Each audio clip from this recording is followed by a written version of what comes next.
Assalamualaikum warahmatullahi wabarakatuh. Saya Muhammad Koyin dari Fakultas Pertanian Prodi Agribisnis. Di sini saya akan mempresentasikan materi yang telah diberikan Ibu pada pertemuan pertama, yaitu tentang pedoman umum ejaan bahasa Indonesia. Nah, untuk yang pertama saya akan membahas tentang pemakaian huruf. Pemakaian huruf terdiri dari beberapa macam, yaitu huruf abjad, huruf vokal, huruf konsonan, huruf diftong, gabungan huruf konsonan, huruf kapital, huruf miring, dan huruf tebal. Dari masing-masing huruf tersebut memiliki contoh tersendiri. Nanti kita akan jelaskan. Untuk yang ke-1 yaitu huruf abjad. Huruf abjad terdiri atas 26 huruf dalam ejaan bahasa Indonesia, yaitu A, B, C, D, E, F, G, H, I, J, K, L, M, N, O, P, Q, R, S.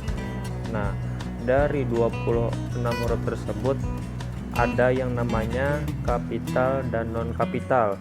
Kapital itu artinya huruf besar, sedangkan non-kapital yaitu huruf kecil.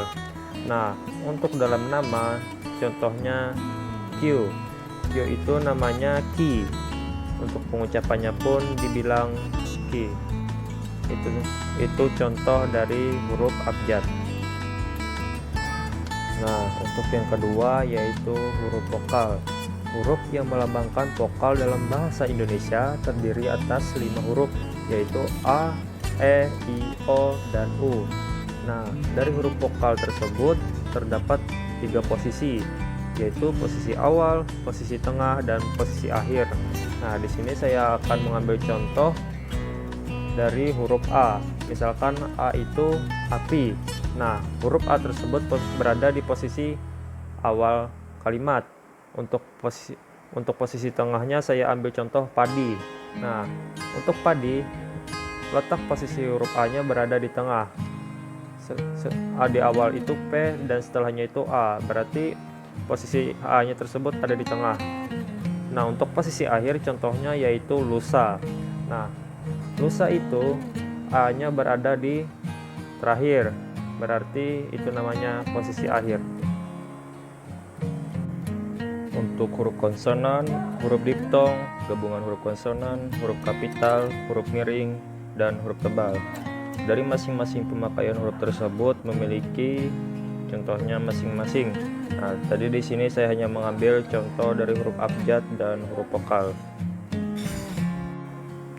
Nah, untuk yang kedua yaitu tentang penulisan kata. Penulisan kata ada bermacam-macam, yaitu kata dasar, kata berimbuhan, bentuk ulang, gabungan kata, pemanggalan kata, kata depan, dan partikel. Nah, untuk yang pertama yaitu kata dasar. Kata dasar memiliki pengertian yaitu unsur bahasa yang diucapkan atau dituliskan yang merupakan perwujudan kesatuan perasaan dan pikiran yang dapat digunakan dalam berbahasa. Kata dasar juga dapat diartikan sebagai kombinasi morfem yang oleh bahasawan dianggap sebagai satuan kecil yang dapat diujarkan sebagai bentuk yang bebas. Untuk kata dasar di sini saya mengambil 2 contoh. Yang pertama yaitu minum. Minum satuan bahasa yang dapat berdiri sendiri. Dan yang kedua contohnya yaitu misalnya Pancasila. Pancasila itu merupakan gabungan dari morfem panca dan sila. Yang kedua yaitu kata berimbuhan.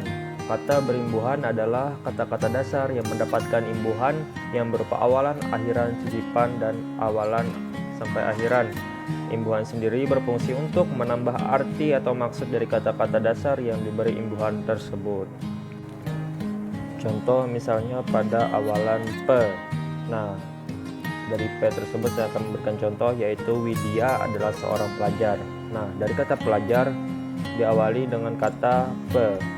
Nah, untuk yang kedua yaitu yang ada sisipan L. Nah, contohnya mobil putih itu melaju dengan cepatnya.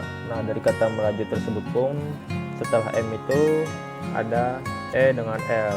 Nah, berarti di sisipan itu ada terdapat kata L. Nah, untuk yang bab kedua yaitu tentang penulisan kata. Di sini saya hanya mengambil dua contoh dari penulisan kata tersebut, yaitu contoh kata dasar dan kata berimbuhan.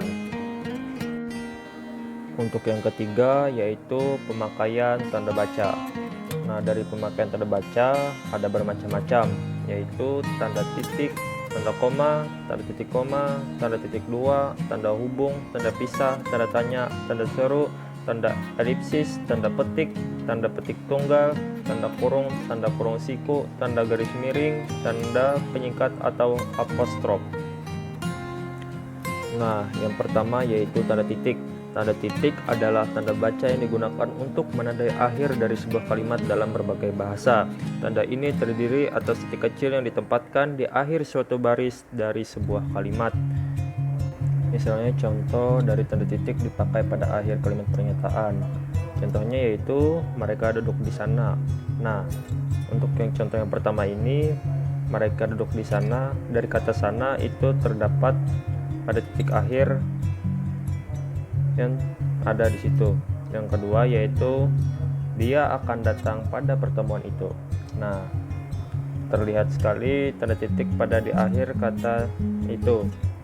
Disitulah letak tanda titik. Nah, itulah contoh dari tanda titik dipakai pada akhir kalimat pernyataan. Nah, untuk yang kedua yaitu tanda koma. Tanda koma adalah tanda baca yang memiliki bentuk mirip apostrof atau tanda petik tunggal tapi diletakkan di garis teks. Nah, beberapa jenis huruf menggambarkannya sebagai suatu garis kecil yang agak melengkung atau kadang lurus, atau seperti angka 9 yang diisi lubangnya. Nah, misalnya yaitu saya membeli kertas, pensil, pena, dan tinta. Nah, itu contoh dari tanda koma.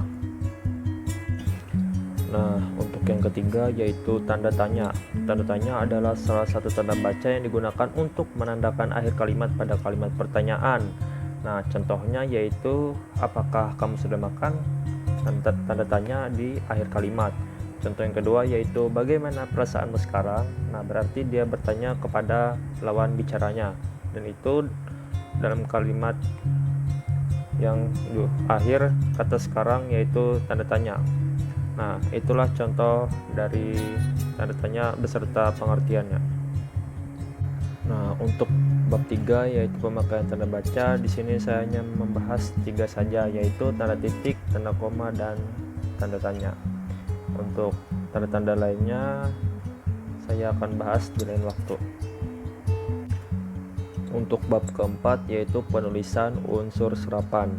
Dalam perkembangannya, bahasa Indonesia menyerap unsur dari berbagai bahasa, dari bahasa daerah seperti bahasa Jawa, Sunda, dan Bali, maupun dari bahasa asing seperti bahasa Sanskerta, Arab, Portugis, Belanda, Cina, dan Inggris berdasarkan taraf integrasinya.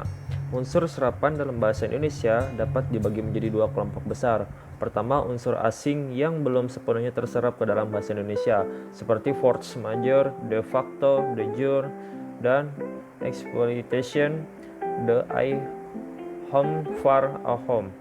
Unsur-unsur itu dipakai dalam konteks bahasa Indonesia, tapi cara pengucapannya dan penulisannya masih mengikuti cara asing. Kedua, unsur asing yang penulisan dan pengucapannya disesuaikan dengan kaidah bahasa Indonesia.